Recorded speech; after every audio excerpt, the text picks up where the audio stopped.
I'm just going to close the conference out now. Firstly, I just wanted to say how fabulous it's been to see so many of you here today. And as Debbie started this morning by saying, it still is somewhat of a lovely pleasure to be able to be back in person and to be able to now, after this, go out and have some drinks and some chats together. I just wanted to make a few reflections on some of the sessions that we've had today. Starting off with the Stephen Jones, the Minister, I was really pleased to see just further articulation of the commitment that the government has to, building on the policy progression that we're seeing and the momentum that we're seeing around sustainable finance. The world is moving really fast in this regard. And I think that it's very important for there to be continued progress in Australia on this if we want to make sure that Australia remains a competitive environment for investment. We had our session with Professor Marsha Langton and Jamie Lowe, which I found to be a really interesting session. And I was just reflecting on it throughout the afternoon. And I really have a strong sense that the Voice referendum offers us an opportunity to put in place frameworks and mechanisms that will support respectful and constructive relationships with First Nations peoples into the future. It's a nation-defining opportunity. And I think that is also a critical next step for providing a platform to support respectful and constructive relationships between business and First Nations people.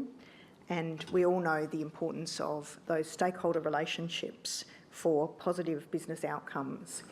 So I think, for us as investors, that makes it a really important thing in addition to its importance to some of us as citizens. I thought also that Marsha and Jamie were very clear in giving us some guidance on some of the things that, some of the important roles that we could play as an industry in progressing that issue. And we then had our directors panel.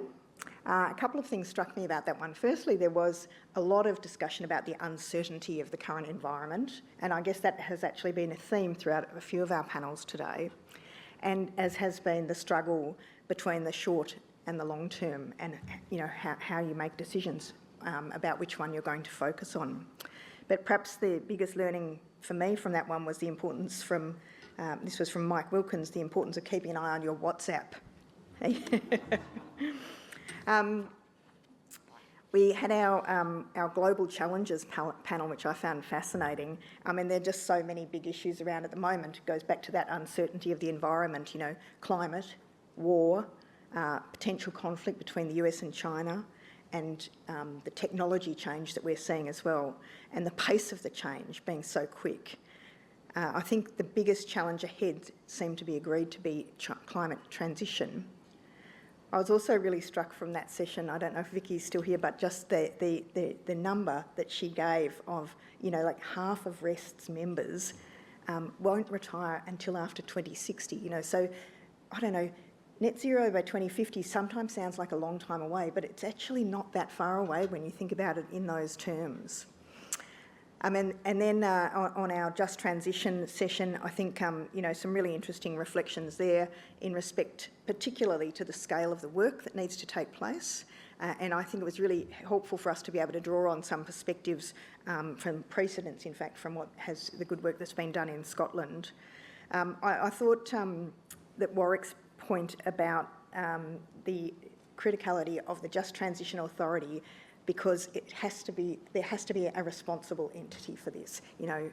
His comment that I think the Dutch visitors said to him, if it's everyone's responsibility, it's no one's responsibility. We went on to our circular economy session. This is such a big issue that is really looming, I think, and only just starting to get the traction and the move into our focus. It's going to be there for a lot longer, and I think with a really significant impact on the way we think about investing, not to mention our lives as consumers.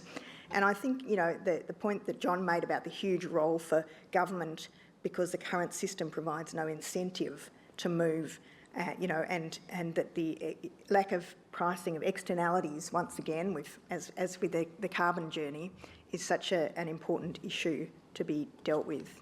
And in that last session, the investor perspective and what keeps people awake at night, pretty much everything, I think, by the sound of it. So I do want to say a big thank you to all of our speakers and moderators today. I know a lot of work goes into preparing for this and really appreciate it. And a donation is being made on behalf of all of our speakers and moderators today to the Cure Brain Cancer Foundation.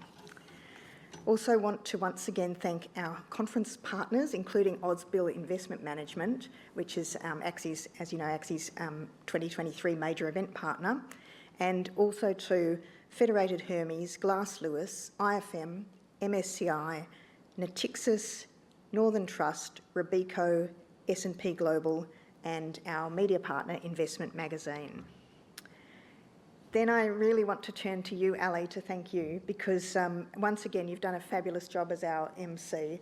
The work that you put in the background and your overall knowledge and research into all of the topics, I think is incredibly valuable and leads to a really, really successful day for us. And I need to thank the AXI team for their work in putting this together. Of course, in a small team, everybody pitches in, but I do particularly want to acknowledge the work of Mary-Ann Mannix-White, Kim Eden, Kath Sullivan, Charlie Pruse and Phoebe Bowen, who worked really tirelessly to make sure that this event came together today. Today has really reinforced the scale of the challenges that we all face as responsible owners of capital, acting in the best financial interests of millions of Australian super fund members. But I think importantly, it's also reminded us that there are a multitude of intelligent and capable people who are wholeheartedly working to come up with smart solutions to those challenges and finding opportunities for action that will benefit all of us in the long term. So I think that gives us a great reason for optimism as we continue to strive to ensure that all of these risks are taken seriously and managed efficiently, and resulting in businesses and communities being more sustainable into the future. I'm also happy to announce right now that we've got a date in mind for next year's AXI conference. So we'll be back in Melbourne next year and we'll be meeting on the 14th of March, Thursday the 14th of March, so mark that in your diaries. And for now, that's all for the formal part of the proceedings, and I invite you to join us outside the doors here for a drink. Thank you very much.